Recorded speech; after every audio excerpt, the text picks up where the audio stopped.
ओम शांति। आज 3/2/2025 के प्यारे बाप दादा के अनमोल मधुर महावाक्य।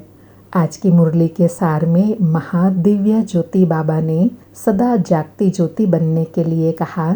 आत्मा रूपी ज्योति में सदा ज्ञान योग का घृत डालते रहो तो आत्मा की ज्योति सदा जगी रहेंगी। बाबा कहे, इस ज्ञान और योग के आधार से मैं तुम्हारी स्वच्छ बुद्धि बनाता हूँ, तुम सेंसिबल बनते जाते हो। और साथ में बाबा कहे, गीत गाते हैं, छोड़ भी दे आकाश सिंहासन, इस धरती पर आ जा रे। तो बाबा कहे, इसमें कोई प्रेरणा की बात नहीं है, क्योंकि बाबा आते हैं रावण बुद्धि, पत्थर बुद्धि से पारस बुद्धि, ईश्वरीय बुद्धि बनाने के लिए। बाप ही आकर अभी बुद्धि का ताला खोलते हैं, अर्थात सतो प्रधान बनाते हैं। बाबा कहे, यह आत्मा के परिवर्तन का कार्य कोई प्रेरणा से नहीं होता है। बाप भगवान स्वयं आकर तमो प्रधान से सतो प्रधान बनाते हैं, आत्मा में ताकत भरते हैं। और विशेष कहा कि बच्चों की बुद्धि में ज्ञान और योग का कॉन्ट्रास्ट, अंतर स्पष्ट होना चाहिए कि ज्ञान है आत्मा परमात्मा का और मनुष्य सृष्टि चक्र कैसे फिरता है, यह हुआ ज्ञान। और योग क्या है? अपने को आत्मा समझकर बाप को याद करना, यह है योग। अर्थात बाप जो है, जैसा है, उनको पहचान, उनको याद करना योग है। फिर अंडरलाइन कराया कि बच्चे लिखते हैं बाबा याद भूल जाती हैं। तो बाबा कहे, ऐसे नहीं कहते हैं कि ज्ञान भूल जाता है, नहीं, याद भूल जाती है, क्योंकि ज्ञान बहुत सहज है। तो बाबा कहे, अपने आप से पूछकर याद का चार्ट निकालना है कि हम कितना समय याद में रहते हैं। बाबा को याद का यथार्थ चार्ट निकाल कर दिखाना है कि बाबा आज हम इतना समय याद में रहे। फिर योग से प्राप्ति बताई कि योग से ही विकर्म विनाश होते हैं, योग से ही कर्म इंद्रिया बिल्कुल शांत शीतल बन जाती हैं।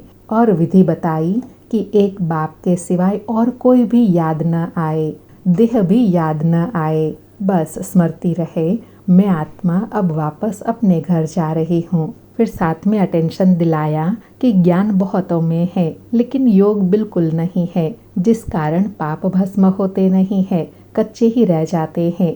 इसलिए सच्ची सच्ची माला 8 की बनी हुई है, 9 रत्न गाए जाते हैं, 1 शिव बाबा और 8 पास विद ऑनर्स। तो बाबा कहे, याद के बल से स्कॉलरशिप ले तकदीरवान बनना है, नंबर 1 में जाना है। फिर गीता ज्ञान की स्मृति दिलाते कहा कि बाप खुद कहते हैं, इन जप तप व्रत शास्त्र आदि पढ़ने से मैं नहीं मिलता, मैं आता हूँ अपने समय पर, आकर सबका उद्धार करता हूँ और कहता हूँ, माम एकम, मुझ एक बाप को याद करो तो तुम नर से नारायण, नारी से लक्ष्मी बन जाएंगे।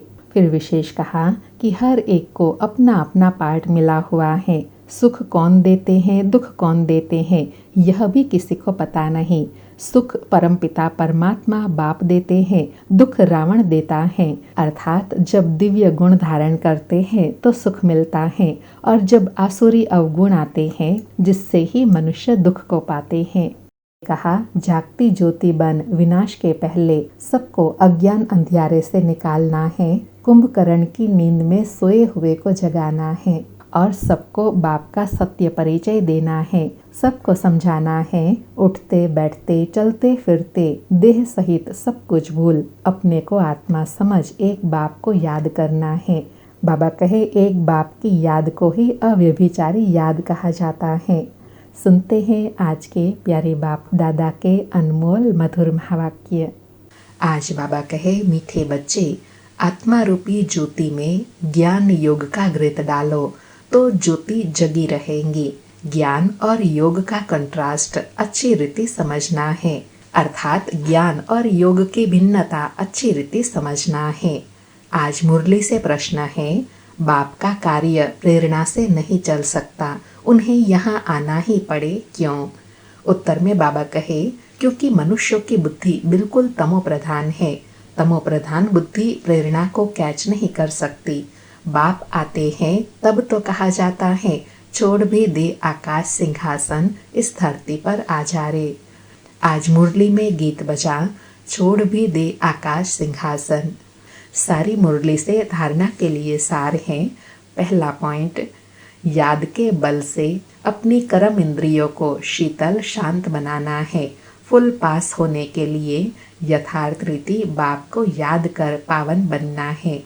दूसरा पॉइंट, उठते बैठते बुद्धि में रहे कि अभी हम यह पुराना शरीर छोड़ वापस घर जाएंगे। जैसे बाप में सब ज्ञान है, ऐसे मास्टर ज्ञान सागर बनना है।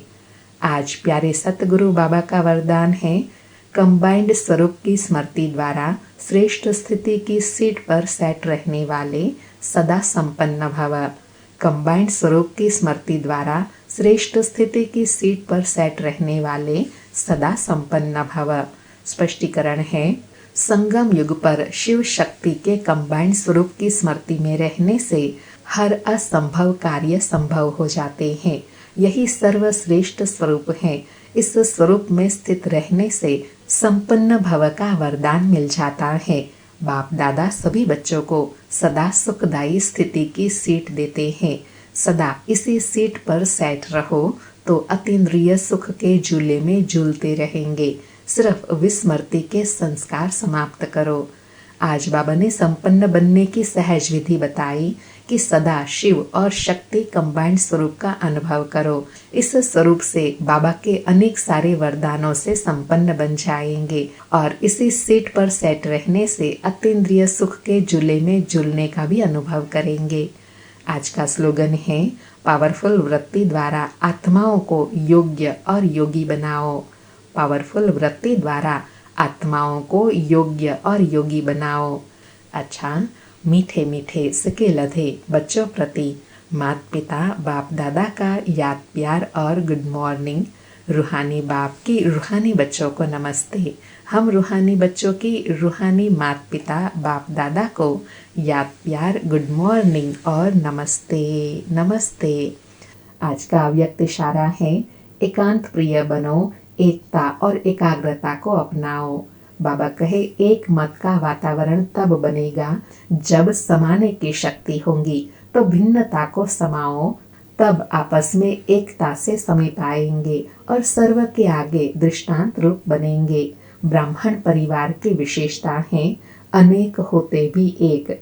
यह एकता का वाइब्रेशन सारे विश्व में एक धर्म एक राज्य की स्थापना करेगा। इसलिए विशेष अटेंशन देकर भिन्नता को मिटाकर एकता लानी है। आज बाबा ने एक मत का वातावरण बनाने के लिए कहा, समाने की शक्ति को धारण करना है, जिस एकता के वाइब्रेशन द्वारा सारे विश्व में एक धर्म एक राज्य की स्थापना सहज हो जाएंगी। अच्छा, ओम शांति। शुक्रिया बाबा, शुक्रिया।